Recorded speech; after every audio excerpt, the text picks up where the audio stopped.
ज्योतिरादित्य सिंधिया पिछले कुछ दिनों से बेहद मुखर चल रहे हैं। राज्यसभा के सत्र में सिंधिया ने अलग अलग बिलों पर स्पीच दी। ये कहना बिल्कुल गलत नहीं होगा कि उनकी हर स्पीच ने सुर्खियां बटोरी। फिर चाहे कांग्रेस की तरफ से ये जुमले उछालना कि जिनके घर शीशे के होते हों या फिर मेरा मुंह मत खुलवाना, सभी ने जोरदार तालियां बटोरी हैं। Please honourable members, thank you. सभापति महोदय कि जिनके घर शीशे के होते हैं वो दूसरों पर पत्थर नहीं फेंकते। इन्हीं भाषणों के बीच में सिंधिया ने ऐसा भी कुछ कहा कि जाहिर तौर पर कांग्रेस को बेहद बुरा लगा होगा।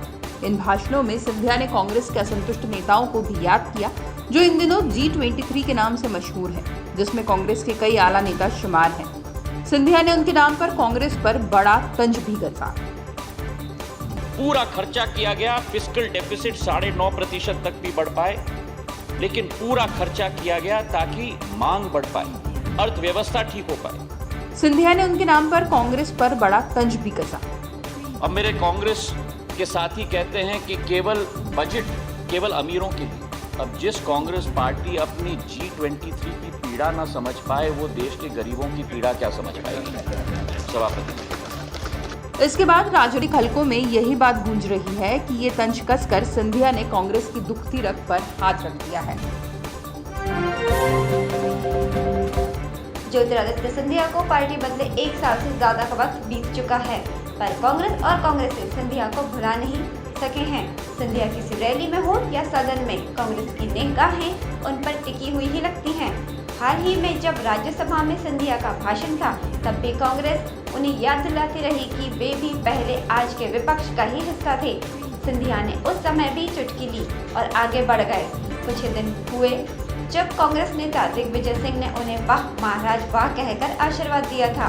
फिर ये फिक्र भी जताई थी कि वो 1 साल में महाराज से भाई साहब हो गए।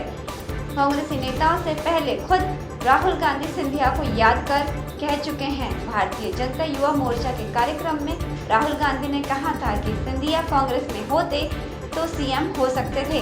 उनके इस सुर में बाद में कुछ और नेताओं ने भी सुर मिलाया, उसमें दिग्विजय सिंह भी शामिल रहे।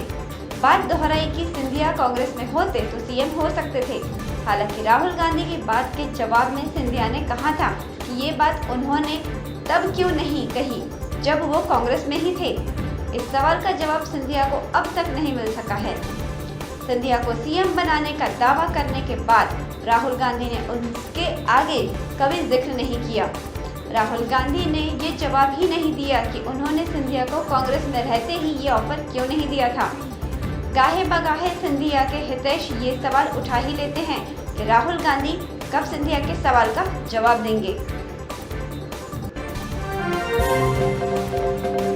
पूर्व सीएम कमलनाथ और सीएम शिवराज सिंह चौहान के बीच आखिरकार मुकाबला हो ही गया। इस मुकाबले में कौन जीता कौन हारा, इसका फैसला तो अलबत्ता 1.5 महीने बाद होगा। पर कांग्रेस में तो खुशी इसी बात पर है कि कम से कम कमलनाथ ने शिवराज का मुकाबला तो किया।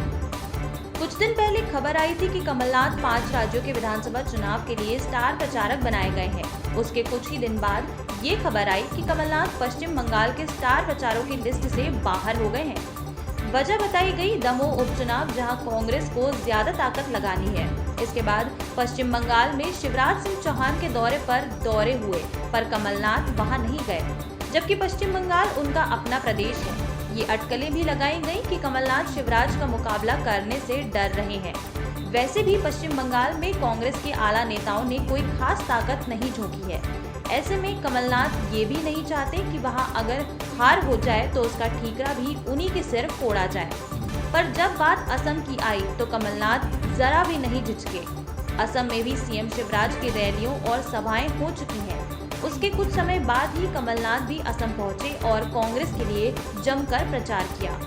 कहा जा रहा है कि दोनों की सभाओं का अंदाज अलग था, पर कमलनाथ शिवराज से जरा भी कम नहीं पड़े। शायद इसके पीछे ये कॉन्फिडेंस भी हो सकता है कि राहुल गांधी और प्रियंका गांधी दोनों ने यहाँ ताकत झोंक दी है, जिसका फायदा कांग्रेस को होता नजर आ रहा है। शायद इसीलिए इस शिवराज का मुकाबला करने से कमलनाथ ने गुरेज नहीं किया।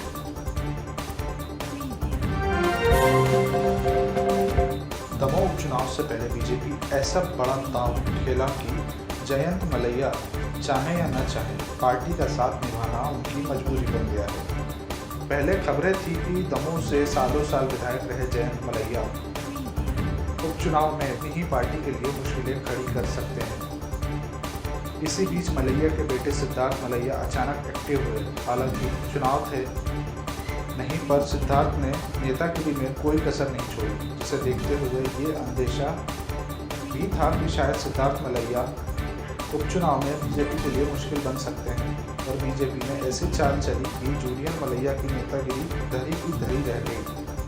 हालांकि ये दुखद है कि जिस पार्टी के लिए पूरा परिवार निष्ठावान रहा, उसी परिवार में मलैया के करियर पर पूर्ण विराम नजर आ रहा है।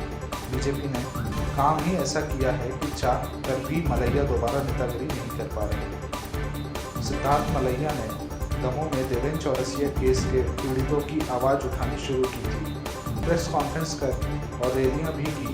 बस इस मुद्दे के बूते राजनीति चमकाने की कोशिश की थी।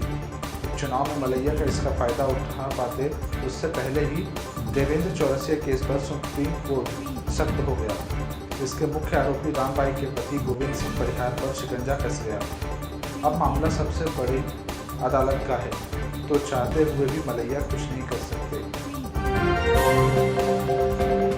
10 साल की मासूम बच्ची ने अपनी मां के खिलाफ मारपीट का केस दर्ज कराया है। बच्ची का आरोप है कि मां उसके पापा से भी लड़ती है और मुझे भी मारती है। बच्ची को चाइल्ड लाइन ने कुछ दिन पहले रेस्क्यू किया था। उसके शरीर पर चोट के निशान थे, तब से वह वहीं रह रही है। एरोड्रम टीआई राहुल शर्मा ने बताया कि बच्ची की रिपोर्ट पर उसकी मां के खिलाफ juvenile justice act JJ act के तहत केस दर्ज कर लिया गया है। बच्ची की मां गुस्सैल स्वभाव की है। उसका पति से भी लंबे समय से विवाद चल रहा है। चाइल्ड लाइन के अधिकारियों के अनुसार घटना 31 दिसंबर 2020 की है। चाइल्ड लाइन को टोल फ्री नंबर पर सूचना मिली थी कि एरोड्रम थाना क्षेत्र के आम्रकुंज इलाके में रहने वाली महिला अपनी बच्ची को रोजाना पीटती है। जनवरी 2021 को चाइल्ड लाइन ने एरोड्रम पुलिस की मदद से 6 साल की मासूम बच्ची का रेस्क्यू किया था। चाइल्ड लाइन की टीम जब मौके पर पहुंची तो उन्होंने देखा कि एक मां ही अपने बच्ची पर जुल्म ढा रही है। शिकायत करने वाला उसका पिता है। टीम ने मां को समझाने की कोशिश की, लेकिन उन्हें निराशा हाथ लगी। इसके बाद बच्ची को मधुमिलन स्थित राजकीय बाल आश्रम भेज दिया गया।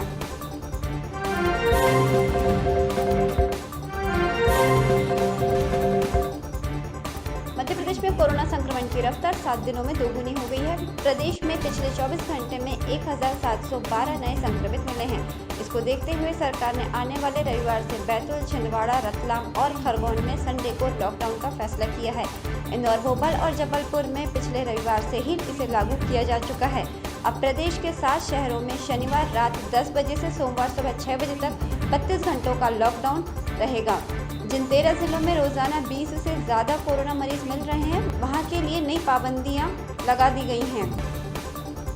यहां गुरुवार से सिनेमा घर, स्विमिंग पूल फिर से बंद हो जाएंगे। रेस्टोरेंट खुलेंगे, लेकिन बैठकर खाना नहीं खा सकेंगे। पैकिंग कराकर घर ले जा सकेंगे। इन 13 जिलों में सार्वजनिक होली मनाने पर भी पाबंदी लगा दी गई है। इनमें इंदौर, भोपाल, जबलपुर के अलावा ग्वालियर, उज्जैन, विदिशा, सागर, खरगोन, बैतूल, छिंदवाड़ा, बुरहानपुर व बड़वानी भी शामिल है। मध्य प्रदेश के खरगोन और बैतूल जैसे छोटे जिलों में 50 के ऊपर केस मिले हैं। वहीं राजधानी भोपाल और जबलपुर में कोरोना केस एक सप्ताह में 100% से ज़्यादा बढ़ चुके हैं। एक्टिव केस भी 10,000 के पार पहुंच गए हैं।